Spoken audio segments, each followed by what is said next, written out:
라이브 캠 이게 갑자기 오류가 나서 제가 다시 방을 종료했습니다.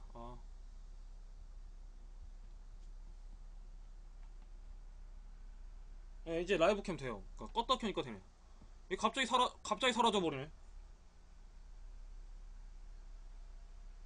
어우 당황스러워. 예? 그러면 아까 말씀드렸던 시로 제가 썼던 글 읽도록 하겠습니다. 그러니까 당황스럽잖아요. 방송하다가 해야 되니까. 뭐 보면요, 아까 이야기했던 이거 보면요, 고향의 아이들 타지에서 인형탈 쓰는 일이 없어요. 이거 좀 이제 고칠 거예요. 지금 이제 초안입니다.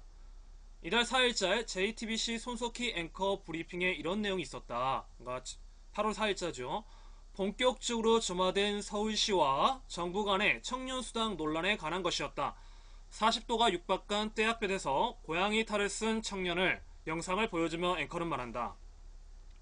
매년 논의만 무성한 채 제자리 걸음인 최저임금, 흑흑 청춘, 혹은 치포자란 말이 일상화된 젊음의 세상.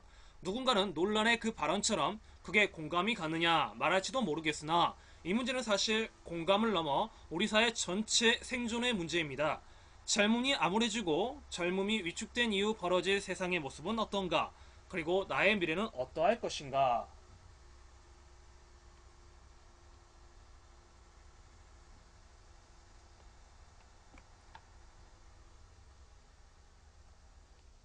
어떠한 대안도 없이 서울시의 청년수당 정책이 옳다 그르다의 이분법적 사고로 정작 피해를 받는 것은 다름 아닌 우리들의 아들과 딸들이다. 돈을 주는 것이 엉뚱하다고 느꼈다면 부산시의 다음 정책은 어떨까? 부산 미취업 대졸 청년 초등교육 청년 멘토 시행이라는 제목이 이달 4일절 노컷 뉴스 기사였다. 부산시는 경제활동에 참여하지 못하고 있는 대졸 청년 200명을 선발해 하루 3시간씩 주 12시간 초등학생들의 학습 지원과 독서교육, 돌봄 활동을 펴도록 하고 월 70만원의 급여와 취업교육 서비스를 제공하는 초등교육 청년 멘토 사업을 시행한다고 밝혔다.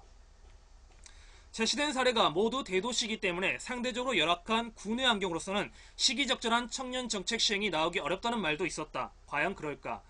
뉴스메이커 인터넷신문 지난달 23일자를 보면 담양군 사례가 나온다. 담양군은 지난 19일부터 3일간 서울시립대학교에서 진행된 2016년 전국 기초자치단체장 매니페스토 우수사례 경진대회에서 청년문제 해소 분야 최우수상을 수상, 지난해에 이어 2년 연속 입상하는 영예를 안았다고 전했다. 군 관계자는 지역에 산재되어 있는 선조들의 인문학적 유무형 자산의 가치가 인본중심 인문학적 소양이 결핍된 젊은 세대와 공직자에게 오롯이 전달될 수 있도록 청년 문제 해소 분야 최우수상 수상을 큰 전환점으로 삼아 더욱 노력해 나가겠다고 말했다. 해남에서도 인문학 열풍이 다른 도시나 군에 비견하여 부족하다고 느껴지지 않는다. 아마 여러분의 도시들도 마찬가지일 겁니다. 저는 이제 해남 지역에 사니까 해남 지역의 특수성에 맞춰서 글을 쓴 거예요. 이게 그러니까 여러분들한테 청년 문제를 관심을 가진 여러분의 청년들에게 이와 같은 샘플이 있다. 이걸 보여드린 겁니다. 다만 이것이 한때의 유행이 아닌 지속 가능한 발전의 성격을 지니고 청년 문제에 보다 현실적으로 다가갈 수 있는 일종의 힌트를 우리는 담양의 사례에도 볼 수 있다는 것이다. 담양뿐만 아니었다. 구례 역시 벤치마킹할 대목은 있었다. 같은 신문 지난달 24일자 기사를 보면 구례군이 응모한 분야에는 사회적 경제 분야로 협동조합과 지역이 문화 융성을 위해 함께 뛰다라는 제목으로 농촌 지역의 열악한 문화적 소외 현상을 협동조합과 힘을 합쳐 해소한 구례군의 성공 사례를 집중 부각했다. 구례군은 농촌 지역의 문화적 소외 현상을 해결하기 위해서는 지 자체만의 노력으로는 힘들고 문화 융성을 주도할 민간의 참여가 절실하다고 판단하고 구례 자연 드림파크 조성으로 인연을 맺은 아이쿱 생협과 협의하여 구례 아이쿱 협동조합을 설립해 다양한 문화 융성 사업들을 펼쳐왔다. 해남이라는 지역을 가만히 살펴보면 이런 생각이 든다. 간략히 우리가 1차 산업이 농업과 어업을 기반으로 한 농경, 2차는 산업화 과정, 공장, 제조, 유통, 판매, 제3차는 IT 산업, 반도체, 디지털이라고 정의를 한다면 해남은 사실상 1, 2차 산업에만 목을 메고 있는 실정이다. 그중 공장 제조를 제외한다면 대부분 1차에 집중되어 있다 해도 지나친 말이 아닐 것이다. 문제는 이 1차에 집중된 인구 대부분이 고령화에 접어들었다는 데 심각성이 있다. 시대는 좀 더 고도화되었다. 우리 모두는 이세돌과 인공지능 컴퓨터 간의 바둑 대결을 보았다. 혹자들은 이것을 기점해보고 4차 산업혁명, 신재생에너지, 인공지능, 3D 프린팅이 일어나고들 야단법석이다. 단순한 해프닝과 눈 요깃거리라고 보기에 우리가 혹시 놓친 것이 없는지 살펴야 한다. 뜬구름 잡든 공상 만화 같은 이야기로 느껴질 수도 있다. 하지만 지혜로운 도시와 군은 이런 흐름을 읽어내고 준비해 한 걸음에 운을 뗀다는 것이다. 그 방법 중에 하나가 세대 간 도서 간의 정보 교차를 해소하고 전통적 인문학적 자산과의 결합을 통한 스토리텔링 산업을 시작했다는 것이다. 이것을 하기 위해서는 필요한 것은 트랙터와 경운기가 아니다. 바로 우리 고향의 아들과 딸들의 아이디어이다. 청년들이 우리 군에 들어오게 해야 한다는 당위성은 환경의 문제가 아니라 의지의 문제가 아닐까 싶다. 뭐 이런 식으로 일단 초안은 짰는데요.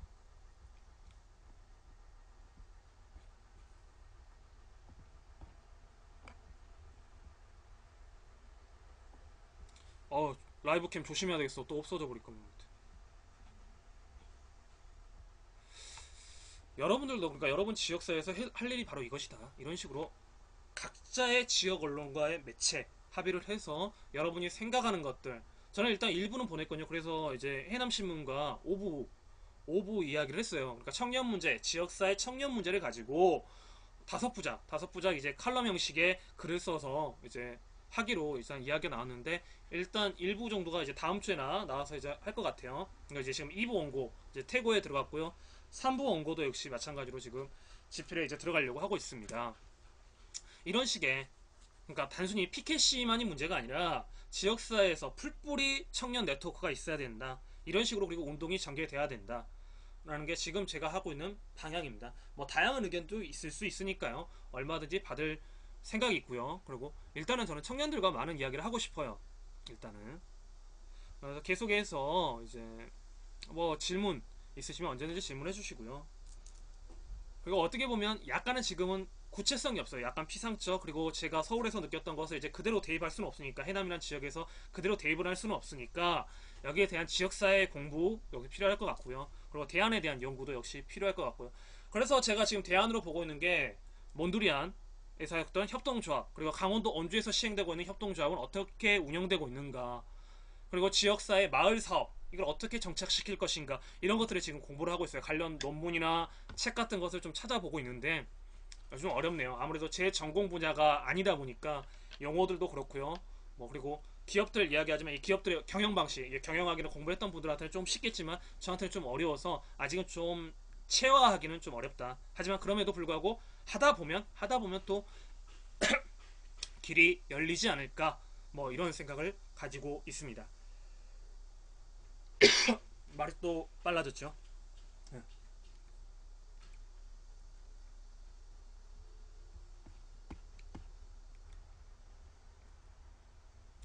아유 갑자기 라이브 캠이 사라져서 라이브 캠이라는 게요. 여러분도 이제 아프리카 TV에서 하고 있는 이제 프로그램 중에 하나인데요. 그러니까 쉽게 말하면 아프리카 방송 스튜디오가 있고 이제 그 스튜디오를 이제 촬영하기 위한 일종의 센서 카메라라고 생각하시면 돼요. 그러니까 제가 카메라가 컴퓨터 카메라가 있고 그다음 멀티캠이 있어요. 이 멀티캠이 전환을 통해서 열는데 가령 이겁니다. 지금 여러분들 보고 있는 건 멀티캠이고요. 만약에 이런 식으로 한다는 거죠. 멀티캠이고 그리고 컴퓨터 카메라는 이거예요. 컴퓨터 카메라는 이거거든요. 이렇게 컴퓨터 카메라가 이겁니다. 좀 어둡게 나오죠? 이렇게 정상으로 바라보는 건데 제가 자주 쓰는 게 이제 멀티캠을 써서 이제 측면 하고 있는 거고 이렇게 사용을 하는 건데 화질이 확실히 다르죠? 화질이 확실히 다를 겁니다. 근데 이걸 하면서 이제 인터넷 창을 이제 여러분한테 보여주기 위해서 사용하는 게 이제 아프리카 TV에서 하고 있는 라이브 캠인데 이 라이브 캠이 갑자기 사라져버린 거예요. 지금 제가 뭐 잘못 눌러서 그런 것 같은데 그 다음에 이제 생성하는 게 있는데 그 생성하는 거 없어져 버린 거. 그래서 지금 약간 방송이 좀 버벅댔어요. 예. 그러니까 순간 당황스러운 거예요. 이걸 인터넷 창을 보여줘야 되는데 그래서 이제 좀 방송이 좀 있었다. 일이 있었다. 예, 양해 말씀 부탁드리고요. 저는 계속해서 이제 개성공단 이렇게 보여주는 거예요. 그러니까 이제 안 건드려야 되겠어. 뭐 잘못 건드려 버리면 그런 것 같아요. 뉴시스죠, 뉴시스.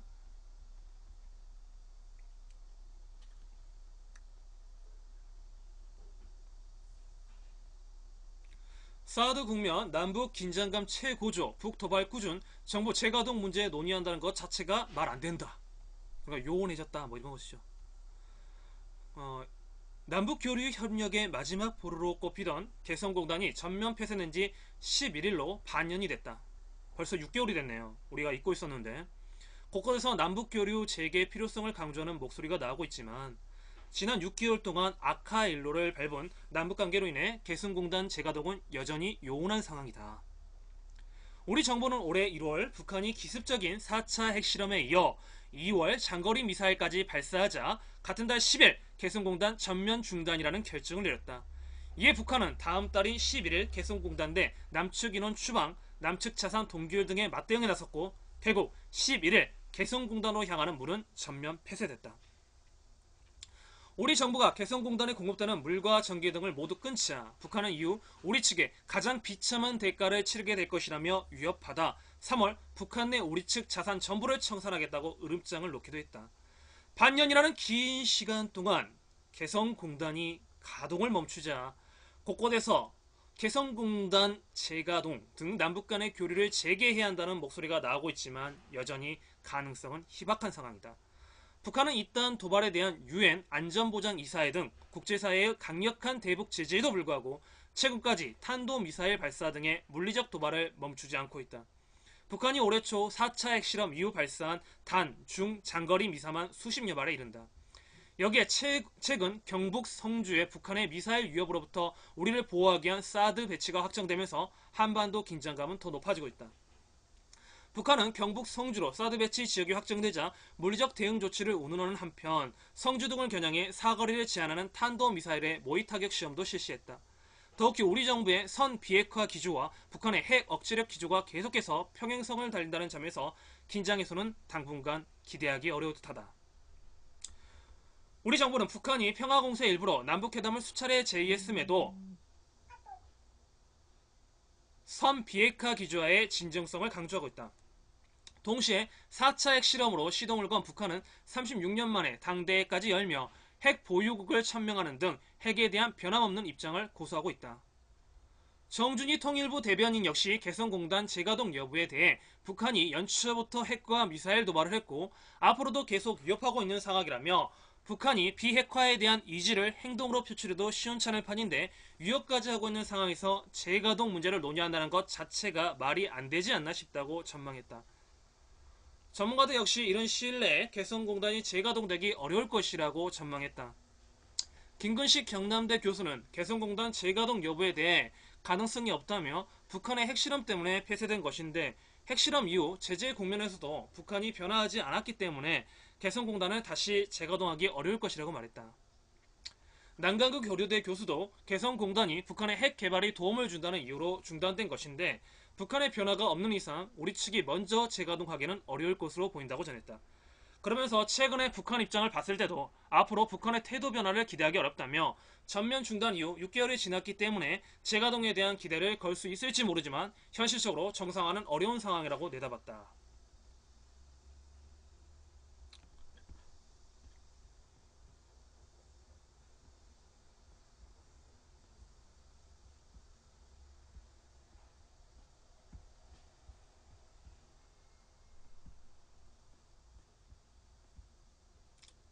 그렇다는 거죠.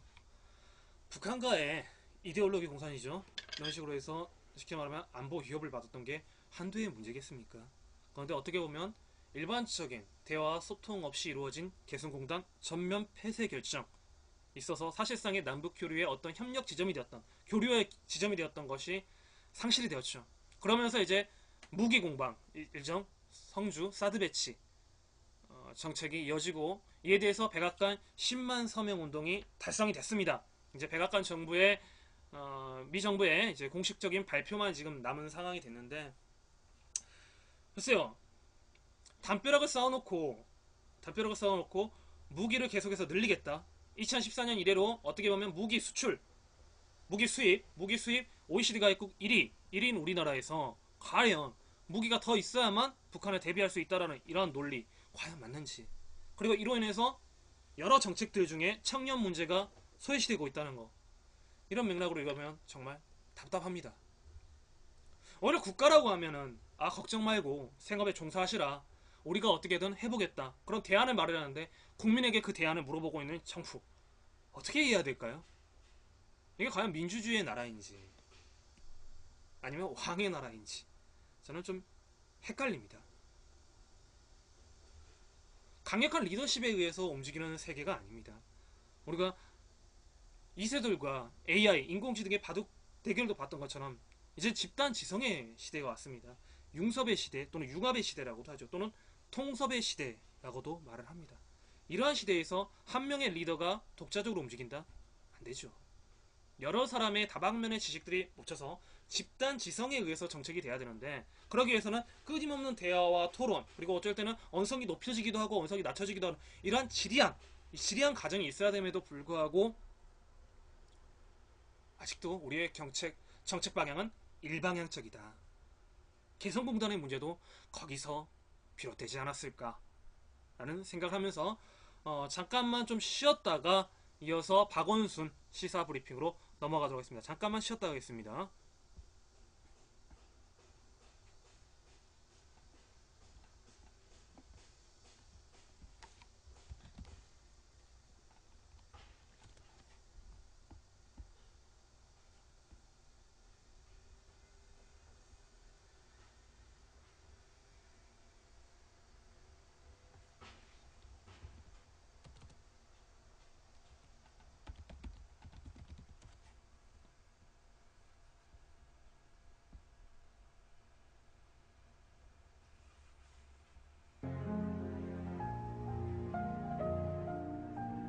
아유 공사 아주 계속되네요. 잠깐만 쉬었다 돌아오겠습니다.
삼촌님도 자주 튕기시나?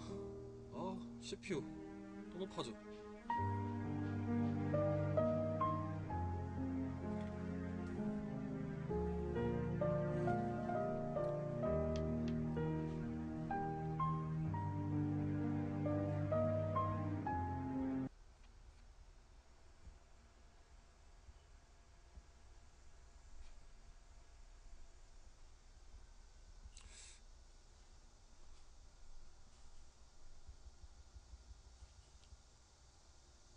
녹화가 되고 있는 거지. 오케이. 방송 돌아왔습니다. 이제 계속해서 우리 이제 또 박원순 이야기 또 읽으면서 오늘의 시사 브리핑 계속해서 하도록 하겠습니다. 말이 또 빨랐다. 배고프네요. 아침을 건성건성 먹었더니 여러분이 식사하셨는지 잘 모르겠어요. 이게 8월 6일자 신문입니다. 8월 6일자 한겨레 신문이고요. 박원순 흠집 내기 공작 역시나 국정원이었다라는 기사인데요.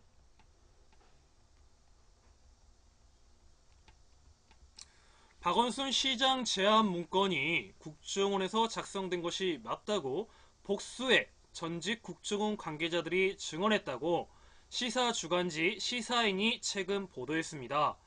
서울시장 보궐선거가 끝난 지 한 달도 안 된 2011년 11월 24일 작성된 이 문건은 박 시장의 재건축 사업 보류부터 우면산 산사태 제조사 등 무상급식 정책 등을 망라하여 대응 방안을 제시하고 있습니다. 3년 전 이 문건과 국정원의 관계를 최초 보도한 한겨레 20일 정한봉 기자가 당시 보도 전후 과정과 못다한 이야기를 전합니다. 2013년 5월 초 서울 강남의 한 커피숍에서 만난 국가정보원 관계자는 기자가 건넨 A4 용지 총 6쪽 분량의 보고서를 유심히 살폈다. 서울시장의 좌편향 시정운영 실태 및 대응 방향, 일명 박원순 문건 5쪽과 좌파의 등록금 주장 허구성 전파로 파상 공세 차단, 반값 등록금 문건 1쪽이란 제목의 문서였다. 두 문서의 생산부서는 2-1로 표기되어 있었다. 2-1은 국내 파트를 담당하는 국정원 2차장 산하 국익전략실을 의미했다. 그는 국정원 문서라며 확인을 요청하는 곳이 많다. 대부분 양식도 전혀 틀린 가짜였다. 이 문건은 상당히 비슷하니 가져가서 따로 좀 확인해 봐야겠다라고 했다. 하루면 확인 가능합니다. 그의 목소리에는 확신에 차 있었다. 흔쾌히 문서 사본 2개를 모두 넘겼다. 그날 저녁 그에게 전화를 걸었다.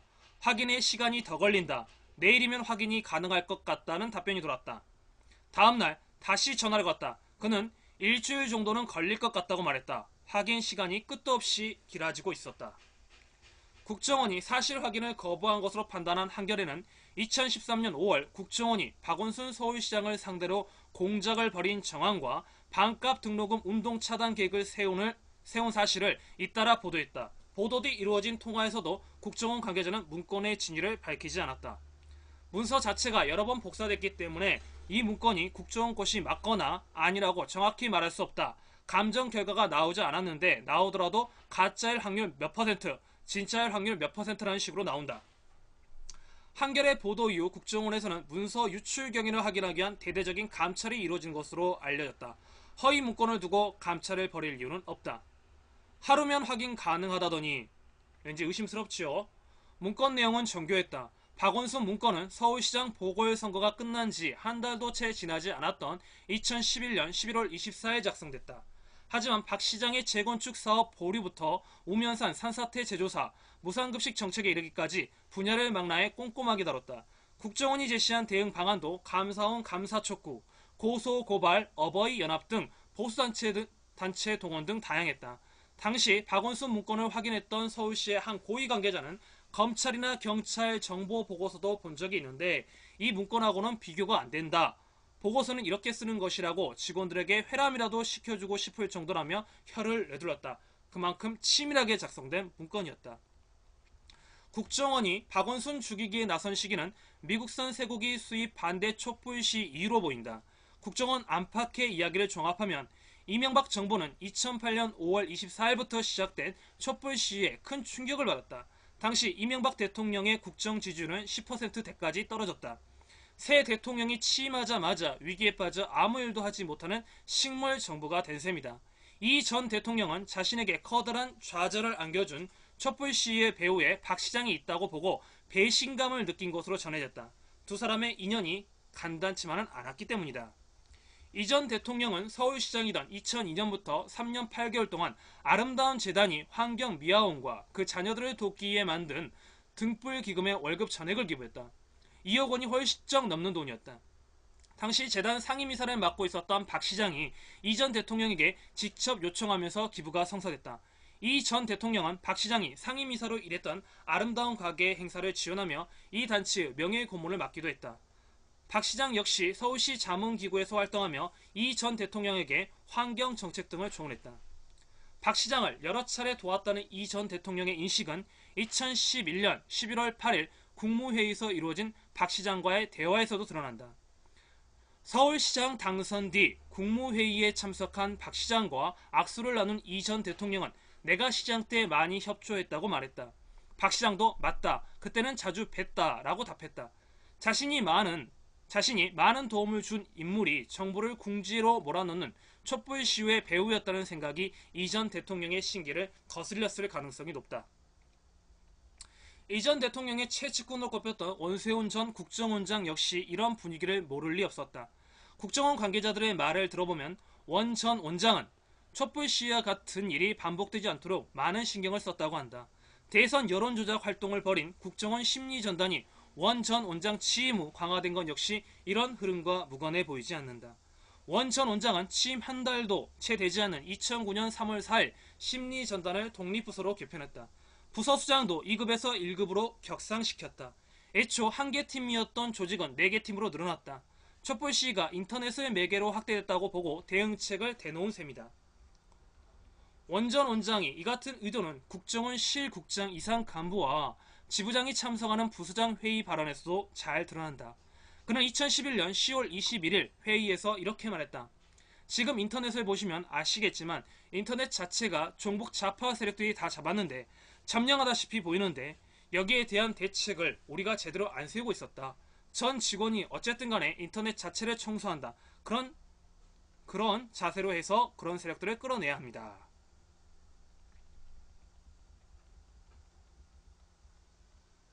촛불 시위 배우라고 여겨진 박 시장을 국정원이 지속적으로 공격한 건 역시 같은 흐름으로 보인다. 박 시장이 서울시장에 당선된 직후 열린 부서장 회의에서 원 전 원장은 서울의 경우에는 비정당, 비한나라당 후보가 시장이 됐는데 그쪽에서 내놓은 게 문제라며 내놓은 것 중에서 두 번째 공약이 보니까 국가보안법 철폐하겠다는 거고 세 번째 국정원 없애겠다 이런 쪽에 있는 사람이 시장이 됐는데 우리가 위기의식을 가져야 된다고 말한다.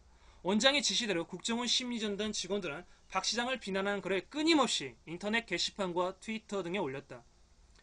그들은 행정 경험 전혀 없이 협찬 인생으로 인생을 살아온 박원순, 종북 시장님 등 원색적인 비난글을 작성해 퍼뜨렸다. 국정원 3차장 산하의 심리전단이 대선 여론조작을 벌인 사실이 드러나고 2차장 산하의 국익 전략 시기 정치 공작에 나선 이유까지 불거지자 박근혜 대통령이 입을 열었다. 박 대통령은 2013년 6월 24일 대통령 주재 수석 비서관 회의에서 국정원 댓글 사건에 대해서 왜 그런 일이 생겼는지, 왜 그런 일을 했는지 전혀 알지도 못한다고 말했다. 또 대선 때 국정원이 어떤 도움을 주지도 국정원으로부터 어떤 도움을 받지도 않았다고 덧붙였다. 선긋기에 나선 것이다. 하지만 선은 그어지지 않았다. 반값 등록금 문건 작성에 책임이 있다고 의심받는 인물은 박근혜 정부에 들어서도 승승장구하고 있다. 이 문건은 야권이 주장하는 반값 등록금 주장은 허구적이며 당시 민주노동당 권영길 의원과 민주당 정동영 의원이 자녀를 해외로 유학 보낸 점을 이중처신이라고 비난하는 내용이 담겨있다. 반값 등록금 문건은 국정원 국익전략실 사회팀이 2011년 6월 1일 작성한 것으로 표기되어 있다. 당시 사회팀 팀장은 추아무개 씨였다. 그의 이름은 이 문건에 실명으로 등장한다. 그는 박근혜 대통령 인수위원회에 파견한 뒤 청와대에서 근무했다. 추 씨는 애초 국정원이 인수위에 보낸 파견 인원에 포함되지 않았다. 하지만 인수위 쪽은 국정원이 추천한 인물을 받아들이지 않고 추 씨를 사실상 발탁하는 방식으로 데려갔다. 청와대에서 근무하는 추 씨는 한겨레가 2013년 5월 19일 반값 등록금 문건을 공개한 뒤 국정원으로 복귀한 것으로 알려졌다. 정치 공작의 책임을 물어 원대 복귀를 시켰을 것이라는 추측은 오해였다. 그는 2014년 국정원 인사에서 1급으로 승진해 2차장 산하 국내 정보 파트의 부수장을 맡았다. 정치 공작을 한 것으로 의심받는 인물이 징계를 당하기는커녕 국내 정보를 총괄하는 자리로 올라선 것이다. 국정원 안팎에서는 추 씨의 승진 배경에 청와대가 있다고 입을 모았다. 이명박 정부 시절 벌어진 국정원의 정치 공작은 여전히 단죄되지 않고 있다. 국정원 대선 여론 조작 사건은 현재 서울고법에서 파기환송심 재판이 진행 중이다. 박원순 문건과 반값 등록금 문건은 수사조차 이루어지지 않았다. 검찰은 2013년 10월 7일 문건의 형식이나 내용 모두 국정원 것으로 볼 수 없다며 국정원에서도 진위 여부를 확인하기 어렵다고 말해온 두 문건을 너무도 손쉽게 허위라고 결론 내렸다. 국정원 대선 여론 조작 사건 수사를 의욕적으로 진두지휘했던 최동욱 검찰총장이 같은 해 9월 13일 석연치 않은 혼외자 의혹으로 사퇴한 지 한 달도 지나지 않아 검찰이 국정원에 면죄부를 지어준 것이다. 당시 검찰은 추 씨를 비롯해 문건에 실명이 나온 국정원 직원이나 국익전략실 관계자들 상대로 소환 조사조차 제대로 하지 않았다. 해당 문서의 진위를 밝히기 위한 압수수색도 없었다. 단지 국정원의 다른 문서와 형식이 같지 않다는 주장만 내세웠다. 그 다른 문서란 검찰이 압수수색한 것이 아닌 국정원이 검찰에 제출한 문서였다. 국정원이 자신에게 유리하게 제작한 문서 형식일 수 있다는 사실은 고려되지 않았다. 얼기설기 덮어버린 사건은 국정원의 함정이 되어 돌아왔다. 최근 시사주간지 시사에는 복수의 전직 국정원 관계자들이 박원순 문건은 국정원에서 작성된 문건이 맞다고 증언했다고 보도했다. 국정원은 박원순 문건과 반값 등록금 문건을 허위라고 결론 내린 검찰 수사 결과를 방패로 삼고 있다. 하지만 방패는 얇고 견고하지 않다. 정권 말기에 들어서면서 권력 누수 현상이 이곳저곳에서 나타나고 있다. 박근혜 대통령의 지지율은 30% 수준으로 떨어졌고 이번 정권에 막강한 힘을 발휘한 것으로 알려진 우병우 청와대 민정수석을 둘러싼 의혹이 우후죽순 불거지고 있다. 여소야대의 국회 상황도 만만치 않다. 더구나 박원순 시장은 내년으로 바싹 다가온 대통령 선거의 유력 후보다. 박 시장을 상대로 현 국정원의 정치공작 의혹에 파괴력이 있는 이슈로 떠오를 가능성이 그만큼 높다는 의미다. 이미 우상호 더불어민주당 원내대표는 1일 국회 차원에서 이 문제를 다뤄 정보기관에 의한 정치공작이 이 땅에 재발하지 않도록 하겠다고 밝혔다. 2013년 대선 여론조작 사건, 2014년 서울시 간첩 사건 증거조작, 2015년 내국인 대상 해킹 프로그램 사용 의혹 등 해마다 논란을 일으킨 국정원이 올해도 이슈의 중심에 설 가능성이 커졌다. 매년 문제가 생기다 보니 이제 국정원에 대한 말도 안 되는 소문이 돌아도 아니라고 이야기할 수가 없다. 어차피 아무도 안 믿을 것 같으니 말이다. 한 국정원 직원의 말이다. 그의 말은 지금 국정원이 겪고 있는 공관 처지를 잘 표현해준다.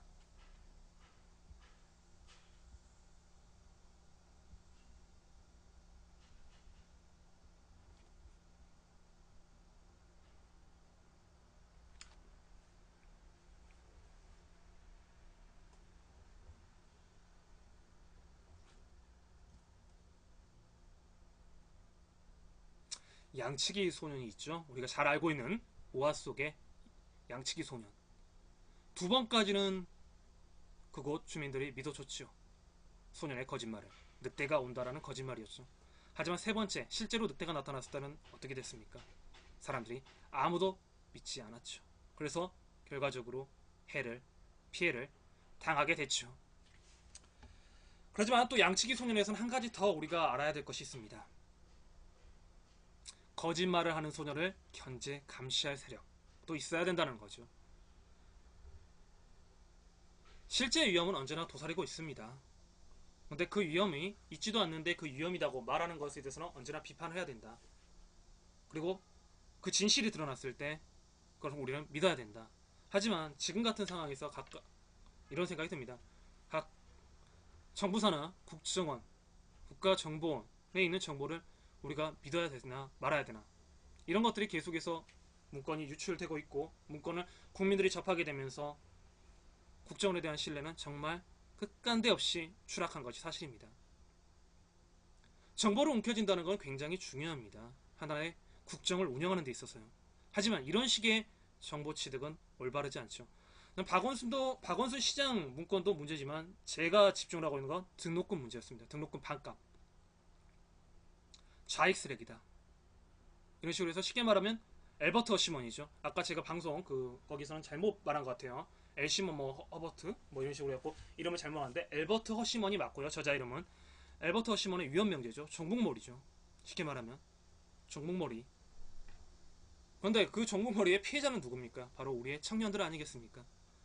등록금이 너무 비싸서 학비를 벌기 위해서 아르바이트를 하고, 그래서 결국 졸업해서 그 빚더미에 앉으면서 일자리를 또 준비해야 되고 취업 준비를 해야 되고, 막상 어떻게든 어렵게 들어가면 결국 다시 그 전에 졌던 빚들을 청산해야 되고, 이런 악순환들이 계속 반복되고 있는데 우리는 지금 청년의 정책이 없다.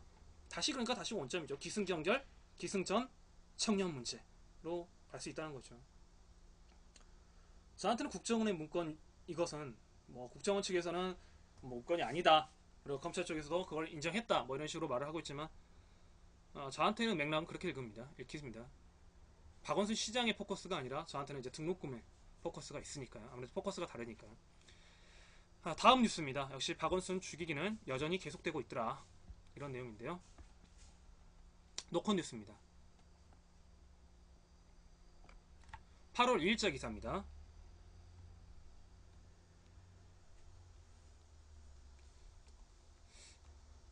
이걸 한번 들어보도록 하겠습니다.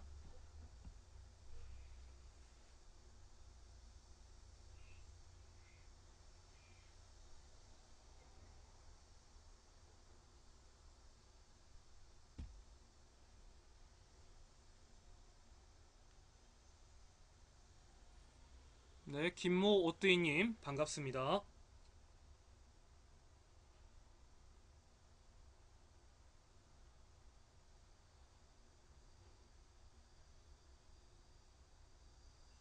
네, 상담도 해드립니다. 상담도 해드리고요. 이게 잘 안들리네요. 다시 제가 노컷 뉴스를 팟빵에 들어가서 다시 한번 볼게요.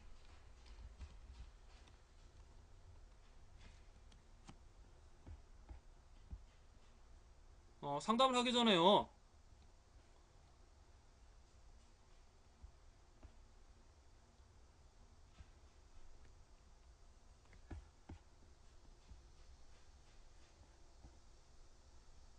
즐겨찾기나 추천을 해주시고요. 둘 중에 하나를 해주시고요. 상담 내용을 채팅창에 써주세요. 확인하고 하도록 하겠습니다. 8월 2일자 방송이었죠. 아마 있을 것 같은데.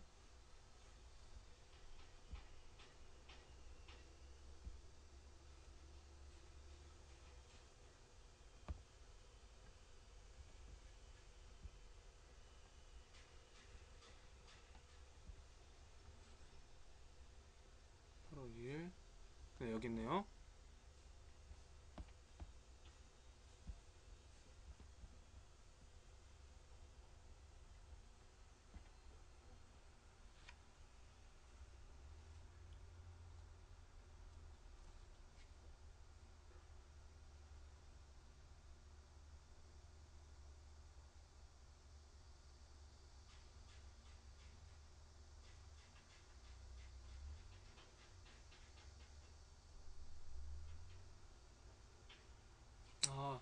지금 제가 아까 소리 전송하면서 인터넷 익스플로러를 꺼버린 것 같아요. 다시 한 번만요.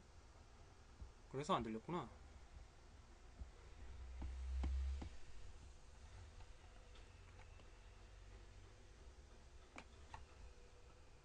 다시 할게요.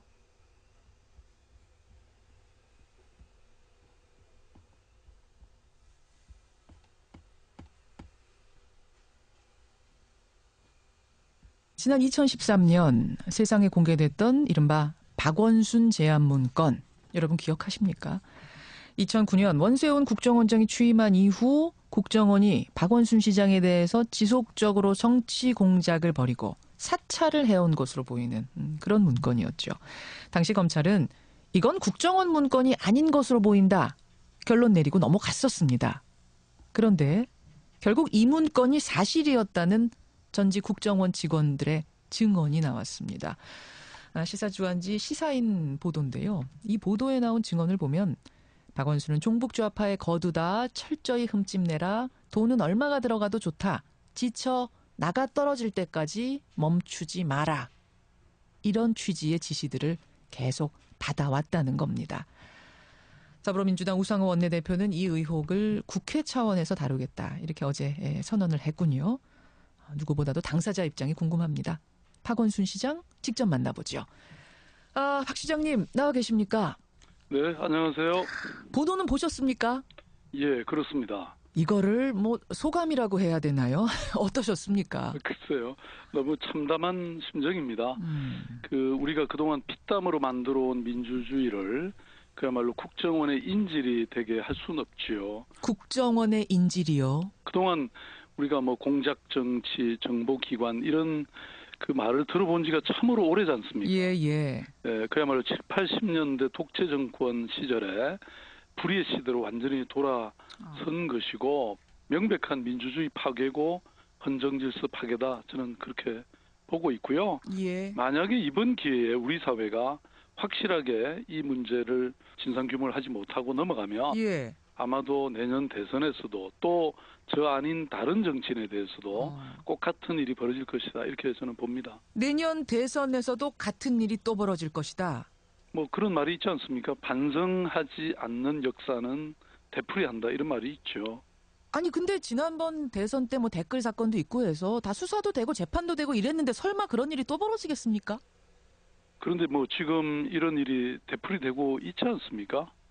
저는 뭐 이 일뿐만 아니라 그 문건에 보면 여러 가지 뭐 박원순 죽이기, 뭐 흠집내기 이런 것에 대한 아주 구체적 전략들이 있지 않았습니까?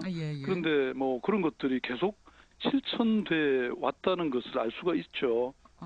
왜냐하면 뭐 이른바 어버이연합이라는 곳이 저를 상대로 19번이나 집회를 한다든지 또 사실 뭐 방송의 경우에도 이 박원순에 대해서 흠집을 내는 기사를 자꾸 내보내라.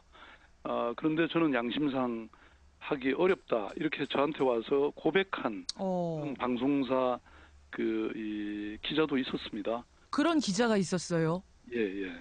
그리고 실제로 그동안 제가 출연하기로 돼 있다가 취소가 된다든지 녹화된 방송조차도 불방되는 뭐 그런 사례도 있었죠. 알겠습니다. 자, 이야기를 조금 거슬러 올라가 보죠. 정리를 해보죠. 그러니까 전 국정원 직원들의 증언에 따르면 이제 증언이 나온 건데 2009년 4월 원세훈 원장이 취임하면서부터 박 시장을 주시하면서 종북 좌파에 거두다, 흠집내라 뭐 이런 지시를 자주 했다는 겁니다. 근데 그때는 희망제작소 대표셨잖아요. 정치인 아니셨잖아요. 그렇습니다. 그럼 정치인도 아니고 그저 일개 시민단체 대표인데 왜 그랬을까요? 글쎄요. 아마 그때 서울시장이 나와서 당선될 줄 미리 알았나 보죠. 뭐. 선견지명이 있어서. 네. 근데 사실 그때 뭐 김대중 정부 시절부터 여야를 막론하고 정치권으로부터 정치에 나서달라 이런 제안을 제가 많이 받았고요. 제안을 받고 있는 중이었다. 그리고 뭐 그 기사에도 언급돼 있지만 야권에서 가장 강력한 대권 주자라는 말을 듣고 무슨 수를 써서라도 싹을 잘라야 한다고 보았다. 싹을 잘라야 한다고 보았다. 네. 실은 말이에요. 2009년 6월, 그러니까 2009년 4월에 원세훈 원장 취임했고 2달 뒤에 언론 인터뷰에서 박원순 시장, 그 당시 이제 박원순 대표가 사찰 의혹을 이미 그때 제기를 하셨어요. 내가 사찰받고 있는 것 같다. 그때도 그러니까 낌새를 느끼셨던 거예요, 이미? 네, 그랬죠. 제가 아는 뭐 기업인들한테 국정원에서 연락이 온다든지 제가 강의를 어디 나가면 뭐 정보과 형사들이 다녀갔다는 그런 얘기 뭐 수없이 들었죠. 근데 그 언론 인터뷰에 대해서 국정원은 즉각 명예훼손 소송을 제기했습니다. 물론 이제 대법원까지 가서 패소하긴 했습니다만 어쨌든 소송을 제기했단 말입니다. 그런 걸 보면은 국정원도 뭔가 당당해서 그랬던 건 아닐까요? 네, 저는 뭐 그 소송 자체도 저를 그 탄압하기 위한 수단이었다 이렇게 보고요. 소송 자체도 왜냐하면 국정원이 어떤 개인을 상대로 소송한다면 그 개인이 얼마나 큰 압박을 받겠습니까? 위축되겠는가? 네, 그리고 어제 보도된 내용을 보면요. 예, 예. 당시 국정원 내 법무팀도 승소 가능성이 낮다 이렇게 소송에 굉장히 부정적이었는데 예. 국정원장이 밀어붙여서 소송을 했다 이런 얘기가 있습니다. 네. 그러고 나서 2013년에 박원순 제안 문건이라는 게 공개가 되죠, 세상에. 이제 이 문건이 어떤 거냐면 2011년 11월 24일자로 작성됐다고 써 있는 이제 문건이었는데 국정 안정을 저해함은 물론 야세 확산에 기반을 제공하고 있어서 면밀한 제어 방안을 강구해야 한다. 박 시장에 대한 불만 여론이 형성될 때까지 자료를 수집 축적하고 있다가 적기에 터뜨려서 제압하라. 또 어버이 연합 등의 집회, 항의 방문에 적극 나서도록 독려하라. 이런 뭐 등등등등 해서 5장짜리였습니다. 지금 이 문건도 국정원 것이 맞다. 이렇게 전 직원들이 증언을 한 거죠. 그렇죠. 예. 그러니까 이게 2013년 5월에 진선미 의원이 공개를 했죠. 그렇죠. 그런데 이제 국정원은 이거 우리 문건 아니다 이렇게 거부를 했고 예, 예. 부정을 했고 나중에 검찰에서도 그게 받아들여서 무혐의 처리가 됐죠. 바로 그 부분입니다. 검찰도 이거를 조사 안 한 게 아니거든요. 조사했거든요. 근데 국정원 거 아니라고 하지 않았습니까? 그런데 뭐 국정원을 제대로 조사했겠습니까? 그리고 무엇보다도 예. 그 문건이 국정원에 작성이 된 게 맞다라고 하는 이제 국정원 아주 핵심 직원들의 예. 이번 증언이 이제 이 문건이 국정원에 작성됐다고 하는 것을 확인해주고 있고요. 그리고 무엇보다도 그 문건에 나온 그대로 예. 실행되고 있다는 게 중요한 것이죠. 근데 이게 지금 핵심 증언이라고 말씀하셨는데 익명이에요, 익명. 국정원 전 직원들 복수라고는 하지만 이름을 하나도 밝히지 않아서 과연 어디까지 믿을 수 있을까? 뭐 이런 생각을 할 수도 있을 텐데요. 만약에 이제 검찰이 이런 걸 조사를 한다고 하면 예, 예. 그분들이 이제 증언을 하겠죠. 그리고 기자들이 다 그런 거는 뭐 녹음이나 이런 증거를 확보하면서 예. 취재하고 그러지 않았겠습니까? 녹취를 했을 거다. 네. 예. 만약 이게 익명이니까 믿을 수가 없다라고 생각을 한다면 오히려 검찰이 나서서 혹은 뭐 특검이 나서서 혹은 청문회를 통해서 진상 규명을 할 필요가 있다. 뭐 이렇게 연결할 수도 있겠네요. 당연히 그렇죠. 그러면 아마 증언을 하게 되지 않겠습니까? 예. 국가 권력 앞에서.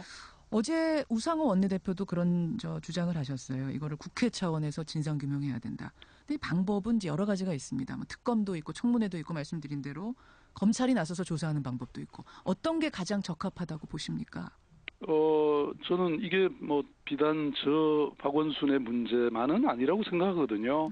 아직 밝혀지지 않은 음지에서 예. 정말 얼마나 많은 민주주의 파괴 행위, 국민 감시 행위들이 펼쳐지고 있겠습니까? 명색이 서울시장인 저한테까지 이렇게 했으니까요. 그래서 저는 이번에 정말 진상조사단이 꾸려지고 예. 청문회가 실시돼야 된다. 그래서 국정원 개혁의 출발점이 돼야 된다. 이런 생각이 들고요. 예. 그리고 사실 뭐 아까 검찰 얘기도 나왔습니다마는 제가 참여연대 시절부터 주창했던 것이 이른바 공수처입니다. 왜냐하면 이게 셀프 개혁이라는 게 예. 본래 될 리가 없지 않습니까? 그래서 국정원 또 국회 뭐 사법부 이런 쪽 아주 고위 권력 기관들을 수사하는 독립적으로 수사하는 예, 예. 그런 기관들이 만들어져야 된다. 뭐 고양이에게 생선을 맡길 수는 없죠. 알겠습니다. 청문회를 실시해서 진상 규명을 해야 대선 전에 이루어져야 한다. 지금 이런 말씀. 근데 이 증언은 이제 원세훈 국정원장 시절에 대한 증언이에요. 그 후로도 지금 이제 원세훈 국정원장 아니지 않습니까? 박근혜 정부고 그 후로도 뭔가를 느끼세요? 그럼요. 그 어버이 연합의 시위는 사실 뭐 그 이후에도 계속됐고요. 일부 방송사들의 그러한 행태는 사실 뭐 그 이후에 또 벌어진 겁니다. 그게 지금도요? 뭐 저는 그렇다고 생각합니다. 지금도 느끼세요? 그런 것들을? 그렇죠. 제가 하여튼 뭐 이렇게 방송을 잘 분석을 해보시면 예. 아마 이 서울시나 저를 그 흠집내는 그런 기사들은 많고 사실 뭐 제가 이렇게 출연하거나 예, 예. 이런 사례는 과거에 비하면 없죠. 잘 없죠. 방송사가 자의적으로 판단해서 그랬을 수도 있지 않습니까? 뭐 국정에서 지시가 내렸다기보다는. 네. 근데 그 국정원 문건에 보면 뭐 이런저런 얘기들이 다 나오죠. 박원순 죽이기에 이런 여러 가지 전략들이 있고, 예, 그게 저는 지금도 적용되고 있다 이렇게 적용되고 생각하고 있다. 있습니다. 혹시 그런 뭐 방송에서 이야기가 제외된다든지 그런 거 말고 다른 식의 어떤 사찰이나 이런 느낌도 받으세요? 아니 뭐 그런 일상적으로 뭐 그런 거야 있지 않겠냐 싶고요. 네. 지금 뭔가 말씀을 하고 싶으신데 좀 주저주저 하시는 것 같은 느낌도 들고요. 또 소송이 들어오는 건 아닌지 모르겠습니다만 네. 어쨌든 본인의 느낌으로는 지금도 진행형 같다. 이것만은 분명한 말씀. 네네. 알겠습니다. 예. 대선을 앞두고 이게 뭐 나만의 문제가 아니기 때문에 철저하게 진상규명하고 가야 된다. 이런 이야기. 알겠습니다. 마지막으로 지금 공직사회의 가장 큰 이슈 김영란법 얘기를 안 하고 끝낼 수가 없네요. 합헌 결정이 나긴 났지만 수정 논란은 여전히 가라앉질 않고 있고 특히 식사삼 선무로 경조사기 10 이걸 수정해야 된다. 우상호 원내대표도 이런 제안을 하셨어요. 어떻게 보십니까? 저는 우리나라를 이렇게 ROTC라고 부르는 말이 있더라고요.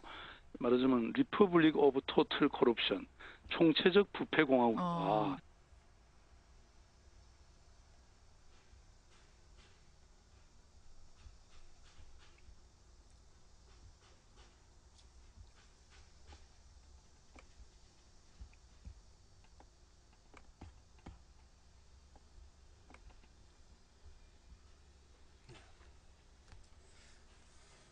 김영란법에 관한 것은 이제 나중에 좀 더 기간이 되면 좀 더 정리해서 여러분과 함께 하도록 하겠습니다. 그러니까 박원순 문건 유출에 관한 이제 박원순 현 서울시장의 그 대담이었죠. 김현정 뉴스쇼에서 김현정 앵커와 나눴던 대화를 여러분과 함께 들었습니다.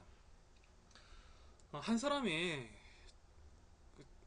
어떻게 이야기를 해야 될지 모르겠는데 우리가 앞서 만났듯이 이명박 서울시장 시절 전 대통령이죠. 이제 현 서울시장일 때 박원순 지금의 서울시장과의 접촉은 있었다. 쉽게 말하면 시민단체에 대한 협의 뭐 이런 식으로 있었고 이제 이 사람에 대해서 박원순 시장에 대해서 직접적으로 얼굴이 붉어졌던 그 좋게 말하면 안 좋게 생각했던 게 이제 2008년 소고기 미국산 소고기 촛불 파동 촛불 시위 때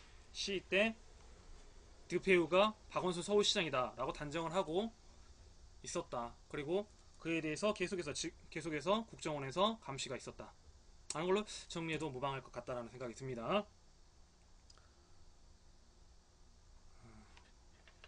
이런 식으로 정리가 되는데 그리고 그에 대한 박원순 시장과 앵커 김현정 씨의 아나운서 김현정 씨의 대화 녹음까지 우리가 들어봤습니다. 계속해서 보면요 이제 사드 배치 하기 전에 가불오토텍 이야기도 또 해봐야 되겠죠. 가불오토텍 이게 8월 4일자 가불오토텍 30년 평범한 회사원이었던 그는 투사가 됐다 뭐 이런 내용입니다. 살이 타들어갈 듯한 뜨거운 대학볕이 차츰 질 무렵 천안 아산시 가불오토텍 공장의 철 구조물과 새까만 전경들 그리고 덩치가 산만한 용역 경비병들을 뚫고 아내가 찾아왔다. 박중국 금속노조 가불오토텍 부지회장을 꼭 껴안은 아내 김미순 씨의 얼굴엔 웃음꽃이 활짝 폈다. 박중국 부지회장의 쑥스러운 듯 아내와 포옹하며 웃음을 지었다. 박중국 부지회장은 이일 가불오토텍지의 조합원과 그들 가족들이 함께하는 문화제가 열리는 밤 민중의 소리와의 인터뷰에서 올 수 있을지 몰랐다. 어제부터 경찰에 의해 계속 막혀서 정말 한동안 가족들을 못 만나게 될 줄 알았다고 말했다. 하면서 나오죠. 박중국 부지회장은 이재현 지회장과 함께 용역 경비와 대치하는 순간에도 경찰이 압박을 할 때도 사측 관리자들이 대체 생산을 위해 진입을 시도하는 경우에도 늘 가장 앞에서 조합원들을 이끌었다. 하지만 불과 몇 년 전까지만 해도 그는 평범한 직장인에 더 가까웠다. 그가 가불오토텍에 입사한 건 지난 1986년 21살 때였다. 처음 3년간 제품의 도색 작업을 하는 일을 맡았다. 그 27년간 제품에 문제가 없었는지 품질을 검사하는 품질 관리 업무를 했다. 그에게는 두 아들이 있다. 둘째는 전역을 앞둔 군인으로 최근 휴가를 나왔다.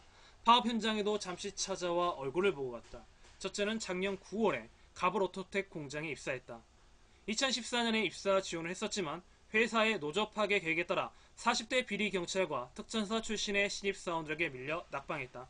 하지만 다시 지원해 9월에 입사했다. 한 가정에 두 사람이 생사가 달린 현장에서 자본과 사투를 벌이고 있는 것이다. 박 부지회장은 조합원들뿐만 아니라 아들의 미래와 가정을 지키기 위해 싸우고 있었다. 네, 유리딱새님도 더위 조심하시기 바라겠습니다. 그가 본격적으로 노조 활동을 시작한 것은 10년 전 대의원을 맡으면서다. 제가 노조 활동을 시작한 후부터 회사는 고난의 연속이었어요. 회사가 5번이나 바뀌다 보니 날마다 속상한 일이었었습니다. 한쪽은 최소한의 인건비로 이익을 내야 하고 우리는 기본적인 권리를 지켜야만 하기에 끊임없이 대립했죠. 그의 회사는 만도 기계였다가 97년 IMF를 맞으면서 회사가 매각돼 만도 공주가 됐다. 그리고 외국의 UBS 자본과 CVC 자본에 의해 상호명이 위니아 만도로 바뀌었고 5년 뒤에는 모딘코리아라는 외국계 자본에 의해 매각됐다. 다시 5년 뒤 2009년 갑을 오토텍에 팔렸다. 공장과 함께 직원들도 이리저리 팔린 셈이다. 가장 기억에 남는 사측의 탄압은 바로 지난 2008년 용역경비 폭력 사태였다. 당시 회사 이름은 모딘코리아였다.